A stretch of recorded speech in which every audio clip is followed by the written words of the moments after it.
destructive, damaging fire season we've ever seen.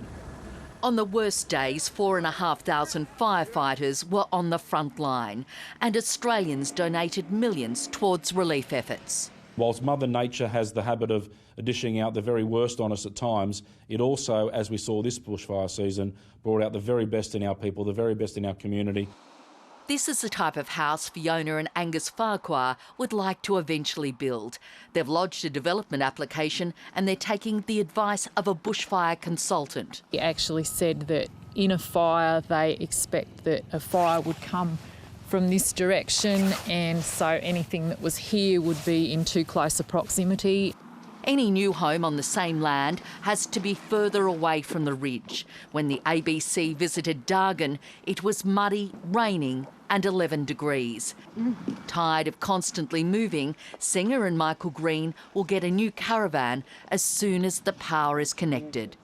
When you sort of walk in our shoes, you just look at people overseas and you see the terrible situations that some of those people live in, and then you get a taste for what it's like. You think and we're nowhere near as bad as them because they don't get help. But the Greens are not sure whether they will rebuild here or move on. Philippa McDonald, ABC News, Dargan. Until now, farmers in Victoria's Wimmera have had a tricky time predicting when to plant and fertilise their crops. Rain forecasts for the region have been based on data from weather stations hundreds of kilometres away. So there's much rejoicing now the Bureau of Meteorology has built a new $10 million radar near the town of Rainbow. Angus Verley reports.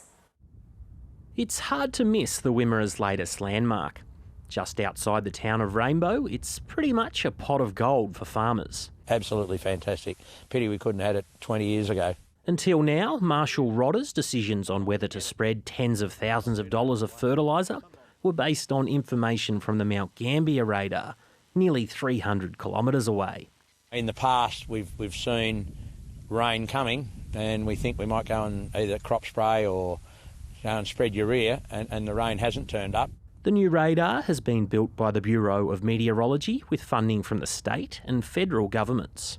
The problem that we had in the Wimmera and Southern Mallee was a fairly weak spot in our radar signals, and the new Wimmera radar based at Rainbow was put in to fill that hole basically. Farmers now have much more precise information at their fingertips.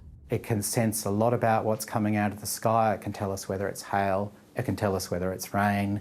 It can spot clouds of insects and gives a lot of intelligence about what's going on.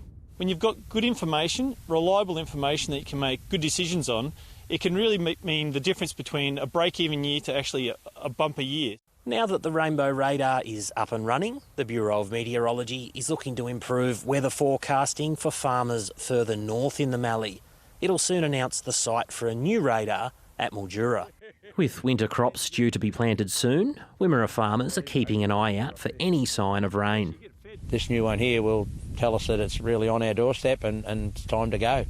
They just need the weather gods to come to the party. Angus Verley, ABC News, Rainbow. NRL and AFL